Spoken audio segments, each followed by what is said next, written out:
Syria में STS के नेता अबू मोहम्मद अल जुलानी कौन हैं? क्या वो मुजाहिदीनों के लीडर हैं, खुद मुजाहिद हैं, या वो इजरायली एजेंट हैं, जैसे कि मुसलमानों का एक बड़ा धड़ा उन पर इल्ज़ाम लगा रहा है।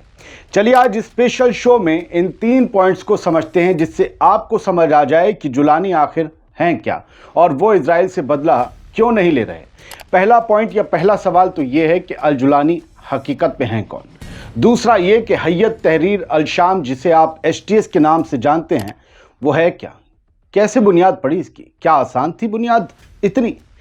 तीसरा सवाल ये है कि सीरिया पर इजराइल के इतने हमलों के बावजूद आखिरकार एसटीएस इजराइल को जवाब क्यों नहीं दे रहा। तो चलिए आज़ाद बोल इंडिया के इस खास शो में सबसे पहले समझते हैं कि अहमद हुसैन अल शरा उर्फ अल जुलानी कौन हैं। कुछ मीडिया रिपोर्ट्स में आपने सुना होगा कि एसटीएस के लीडर अबू मोहम्मद अल जुलानी सीरिया के गोलान हाइट्स इलाके में पैदा हुए थे, इसीलिए उन्हें गोलानी या जुलानी कहते हैं, जबकि हकीकत इससे अलग है। अल जुलानी की पैदाइश साल 1982 में सऊदी अरब के रियाद शहर में अहमद हुसैन अल शरा की तौर पर या शक्ल में हुई थी। उनके वालिद वहाँ सऊदी अरब में एक पेट्रोलियम इंजीनियर के तौर पर काम करते थे और उनकी माँ एक ज्योग्राफी टीचर थी। 1989 में जब जुलानी 7 साल के थे, तब उनकी फैमिली वापस सीरिया लौट आई और दमिश्क के मिज़े इलाके में बस गई। साल 2003 में इराक जाने से पहले दमिश्क में बिताए गए अल जुलानी के वक्त के बारे में बहुत कम लोगों को जानकारी है। 2003 में अल जुलानी अमेरिका के हमले का बदला लेने के लिए इराक में अल-कायदा में शामिल हो गए थे। साल 2006 में इराक में अमेरिकी आर्मी ने उन्हें अरेस्ट कर लिया। वो 5 सालों तक अमेरिका की कैद में रहे। अल जुलानी को बाद में सीरिया में अल-कायदा की ब्रांच अल नुसरा फ्रंट की बुनियाद रखने का काम सौंपा गया, जिसने सीरिया में अपोजिशन के कब्जे वाले इलाकों, खासकर इदलिब में अपना असर बढ़ाया। अल जुलानी ने शुरुआती सालों में अल-कायदा के इस्लामिक स्टेट इन इराक के चीफ अबू बकर अल बगदादी के साथ कोऑर्डिनेशन किया, जो बाद में आइसिल या आइसिस बन गया, ISIL या ISIS। पहले ये इराक तक ही लिमिटेड था।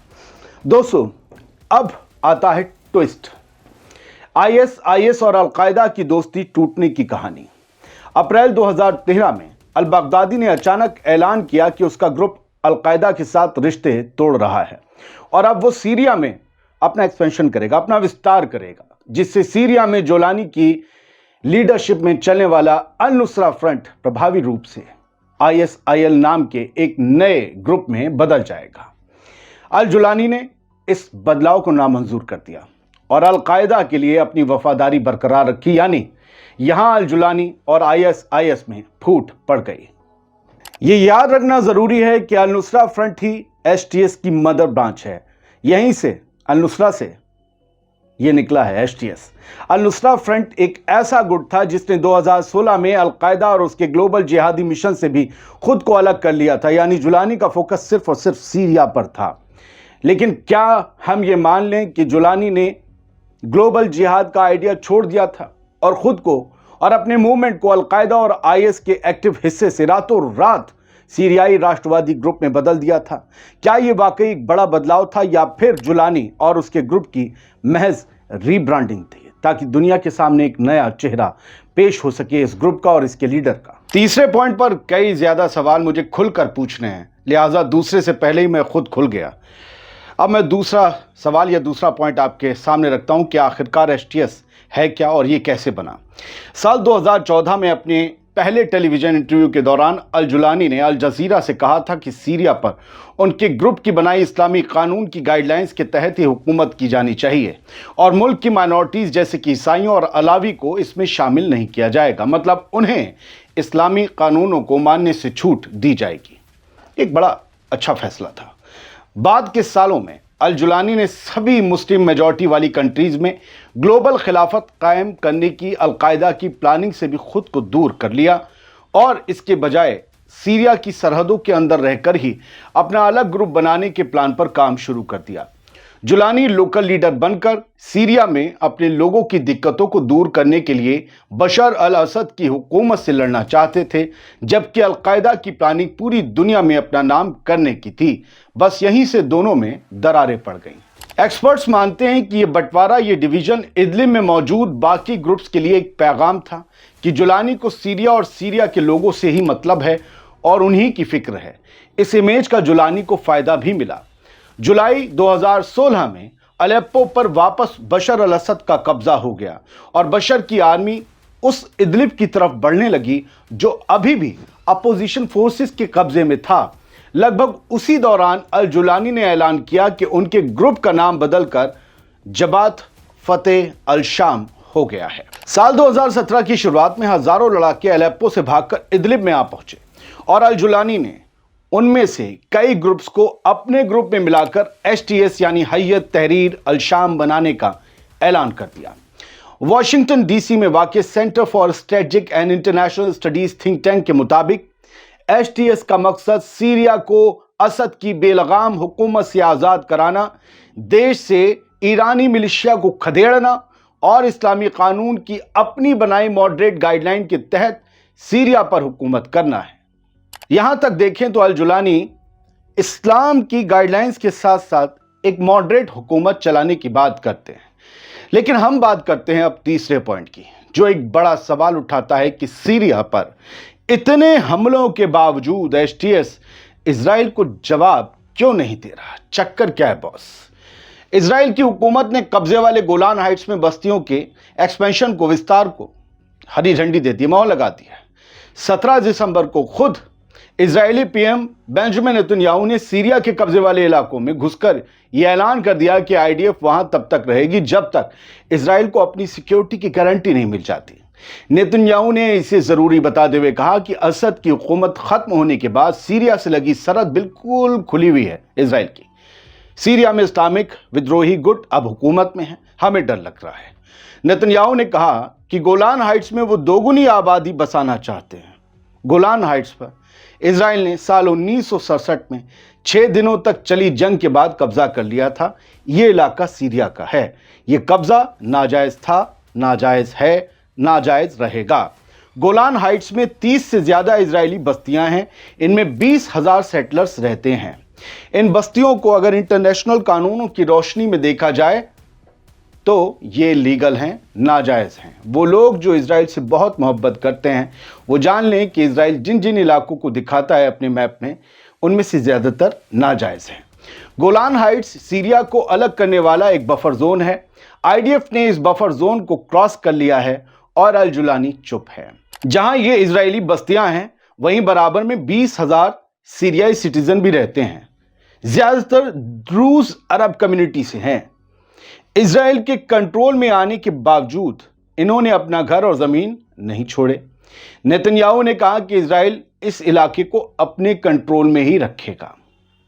8 दिसंबर के बाद से इजराइल ने सीरिया में 500 से ज़्यादा हवाई हमले किए हैं और सीरिया की एयरफोर्स, आर्मी और नेवी के 85% हथियारों को तबाह कर डाला है जो सोवियत काल के थे। मगर अल जुलानी चुप हैं। हालांकि जुलानी ने यह जरूर कहा कि सीरिया अब किसी भी पड़ोसी मुल्क से जंग नहीं चाहता। जुलानी के इस बयान के एक दिन बाद ही नेतन्याहू ने गोलान हाइट्स में इजरायली बस्तियों को बढ़ाने का ऐलान किया और जुलानी चुप रहे। आखिर क्यों? जुलानी ने 16 दिसंबर को सीरिया टीवी से बात करते हुए कहा था कि सीरिया पहले से ही कई जंगों से तबाह हो चुका है। ऐसे में किसी नई जंग को शुरू करने में उनकी कोई दिलचस्पी नहीं है। लेकिन कोई मेरे ही घर में मुझे ही घुसकर पीट दे और मेरा घर कब्जा ले तो क्या उससे जंग नहीं लड़ी जाएगी? अब एचटीएस पर इल्जाम लग रहा है कि इजराइल की आक्रामकता यानी एग्रेशन को लेकर उसका रुख नरम है। लोग इसे जुलानी का डर, खौफ भी बताते हैं। तो कुछ कह रहे हैं कि जुलानी इजरायली एजेंट हैं और वो सीरिया को इजराइल के हाथों में सौंप देंगे।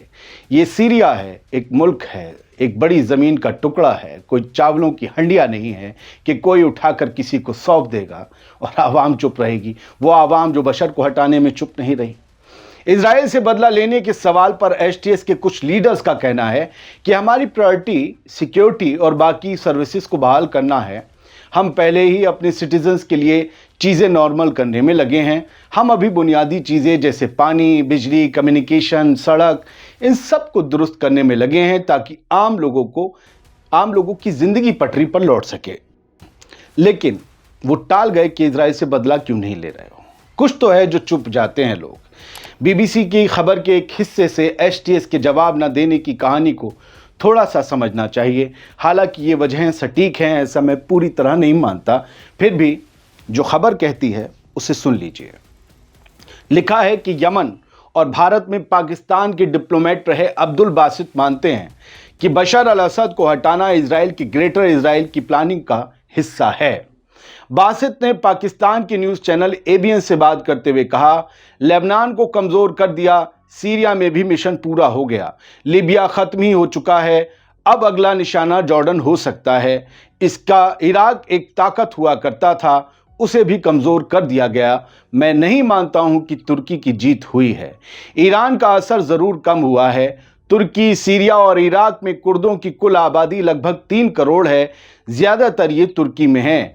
दशकों से ये कोशिश कर रहे हैं कि उनका एक अलग मुल्क हो। मुझे लगता है कि आने वाले सालों में सीरिया कई टुकड़ों में बंट सकता है। यहाँ एक साथ कई विद्रोही गुट हैं और सभी साथ में नहीं रह सकते हैं। सीरिया में सुन्नी आबादी ज़्यादा है लेकिन शिया भी हैं। ऐसे में सीरिया अगर विभाजित हो जाए, बट जाए, तो कोई हैरान करने वाली बात नहीं होगी।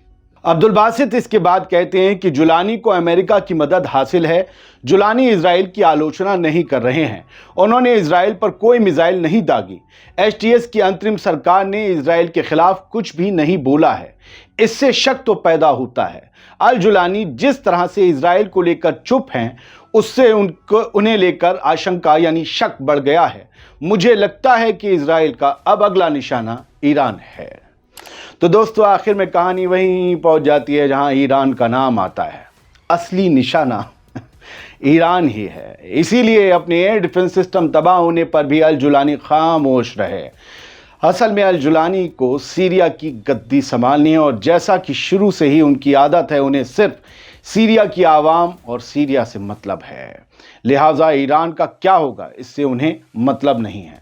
मैं अगर प्रैक्टिकली सोचूं तो उन्हें मतलब होना भी नहीं चाहिए, क्योंकि सभी को अपने अपने से मतलब है। यहाँ जो कोई भी फ़लस्तीन और गज़ा की जंग लड़ रहा है, उसमें हर किसी का कुछ ना कुछ मकसद है सिवाय फ़लस्तीनियों के। और फ़लस्तीनियों का भी एक मकसद है, एक आज़ाद मुकम्मल फ़लस्तीन जिसकी दारुल हुकूमत यरूशलेम हो।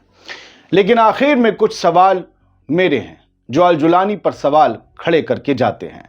पहला सवाल, बशर अल असद के बाद सीरिया के हथियार, गोला बारूद समेत हर चीज़ की हिफाजत की जिम्मेदारी अपोजिशन फोर्सेस की थी, तो इजराइल के उसे बर्बाद करने पर वो चुप क्यों रहे?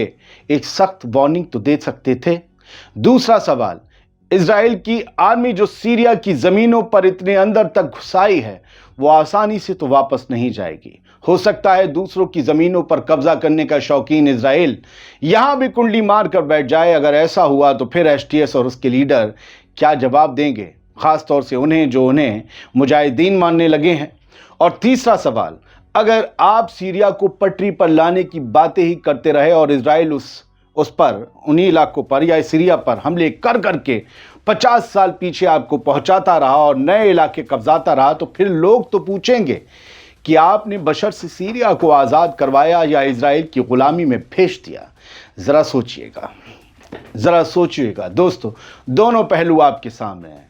ना मैं किसी के सपोर्ट में हूँ, ना मैं किसी के अपोज में हूँ। जो दिखता है, जो पढ़ता हूँ, जो सोच सकता हूँ, वह आपके सामने है। क्या आप ऐसा नहीं सोचते? आदिल खान आज़ाद को इजाज़त दीजिए, सोचिए और बताइए।